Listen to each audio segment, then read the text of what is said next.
Antecedendo tudo o que aconteceu na primeira temporada, esse é o passado de Satoru Gojo e a segunda temporada de Jujutsu Kaisen. E galera, esse é o primeiro episódio. Se vocês gostarem do app e quiserem a parte 2, não esqueçam de deixar o like e se inscrever. Bora com tudo rumo aos 200 mil inscritos. E sem mais delongas, vamos para o vídeo. No começo do app, vemos alguém falando que naquele verão ele estava muito ocupado. Ele diz que isso se deve ao desastre que ocorreu no último ano. Por conta dele, fantasmas não param de fazer aparições. E andando pelas ruas, um beco chama sua atenção. Ele para e começa a encará-lo.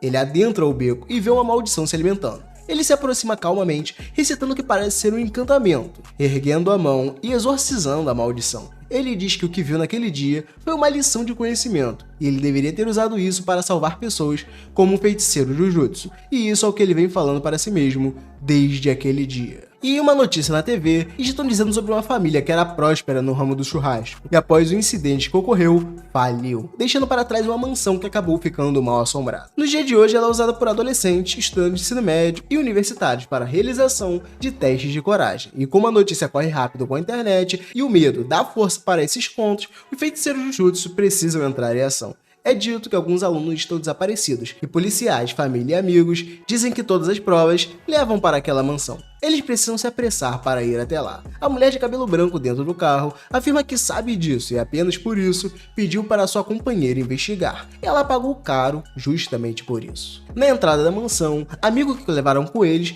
começa a orar, mas é impedida pela moça de cabelos brancos. Ela diz que isso não é necessário, pois não se tem reação de maldições ali. Ela diz que a causa do feitiço está dentro daquele prédio. Adentrando ele, ela nota que a porta está emperrada e força a entrada, mas lá de dentro encontra diversas sacolas espalhadas pelo chão. A feiticeira toma a frente dizendo que assumiria dali e joga para Miko uma lanterna dizendo que ela não precisaria, mas que seria útil para ela. E enquanto elas andam, chegam no centro da casa. A feiticeira move um dos fusíveis e consegue ligar a luz do local, acendendo o lustre do teto. Elas decidem dar uma olhada no local. A feiticeira diz que ficará no primeiro andar e investigará por ele, mandando a Miko, que se chama Otahime, olhar no segundo andar. Ela fica com medo de ter que olhar sozinha, mas vendo que a feiticeira não está ligando, ela aceita. As duas se separam e o clima fica péssimo. Uma noite de chuva e uma casa sinistra. O Tahime começa a andar por aí com sua lanterninha. Ela obviamente está morrendo de medo de estar ali, e quando abre uma das portas, bate de frente com um espelho, o que a assusta. Ela segue abrindo portas e vendo o que se tem dentro delas, mas para sua felicidade, não acha nada.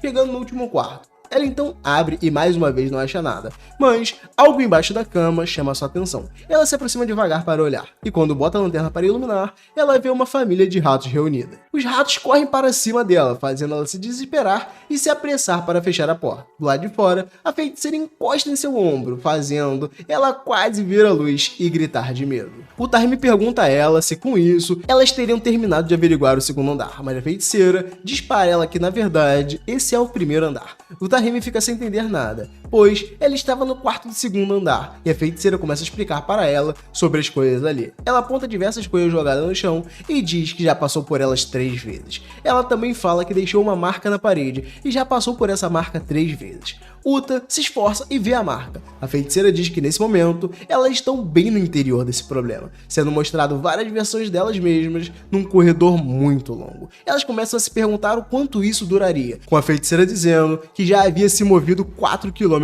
em 30 minutos. Elas começam a especular o que aconteceu e apostam que as vítimas foram presas em uma barreira pela maldição e mortas por ela. Mas elas afirmam que o feitiço para criar uma barreira dessa seria incrível, ficando incrédulas. E a feiticeira pergunta para Uta se fosse ela, como ela quebraria essa barreira. E Uta começa a argumentar. Ela usa o lixo que está por ali para criar um círculo. Ela pensa que o looping que está acontecendo no corredor age de forma como uma rosquinha e começa a caminhar para medir a distância entre as marcas. Ela disse que passou por elas 4 vezes e ela começa a contar os passos, notando que a distância entre uma marca e outra não é igual, o que significaria um looping que não é fixo. Ele consegue identificar como o corredor é feito e nota que se correr a toda velocidade em uma das direções, sente que pode quebrar esse feitiço. Ela começa a armar uma ponte demonstrando como o looping se formaria e supõe que ele quebraria. Mas a feiticeira diz que ela ganhou apenas 90 pontos com essa solução, não acertando todos os pontos. Sua professora diz que ela está certa, mas se quiser sair dali, ela teria que correr para a direita e certo ao mesmo tempo. Ela percebe seu erro e nota que cada uma delas teria que correr para um lado, para que consiga quebrar o feitiço ainda mais rápido, tirando 100 pontos com sua professora.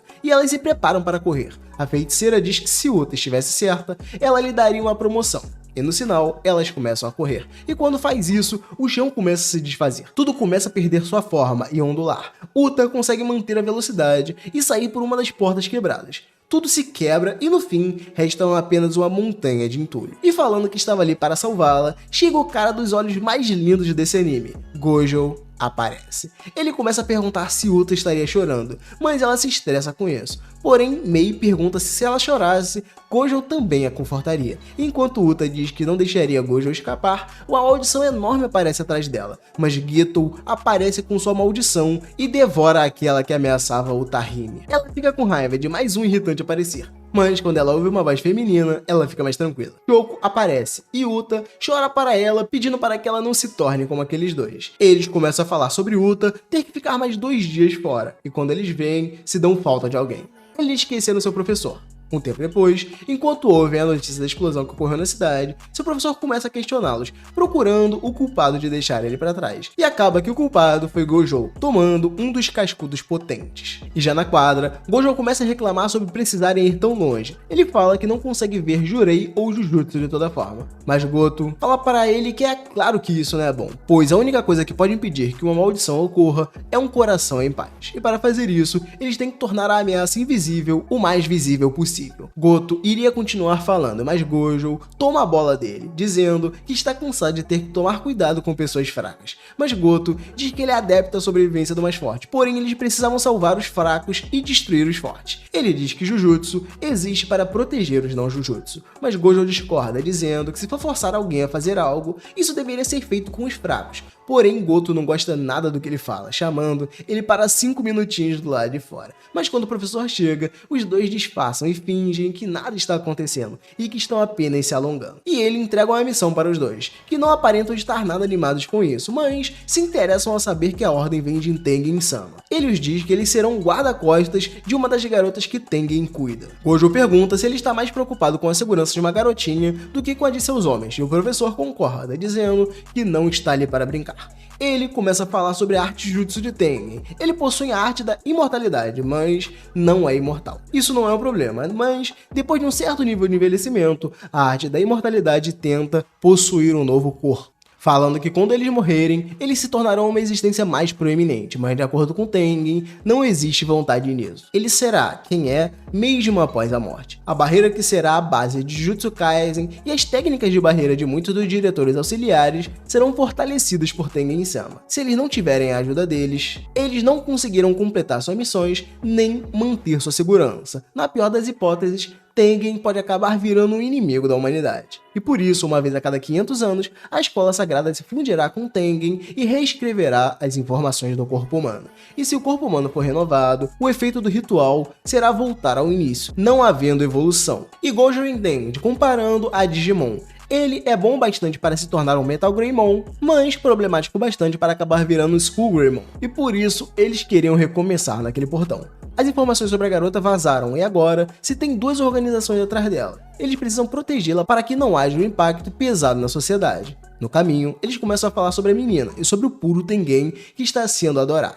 Eles falam sobre os Banseikyo, os quais são um grupo de artistas não marciais, falando que não precisam ter cuidado com eles, mas que deveriam ter cuidado com o chamado Kyu. Porém, Gojo parece bem tranquilo em relação a isso. Ele afirma que eles são os mais fortes, e por isso Tengen os nomeou. Geto apenas pode pedir para ele não falar isso na frente dos superiores e deixar a conversa com Tengen para ele. E quando ele toca a campainha do quarto onde a menina que eles precisam proteger está, ocorre uma explosão. Geto se protege com suas maldições e torce para que Gakincho não tenha vascado. Mas quando Gojo olha para o prédio, ele vê algo caindo, e olhando mais atentamente, ele vê que a menina está em queda livre de cabeça para baixo.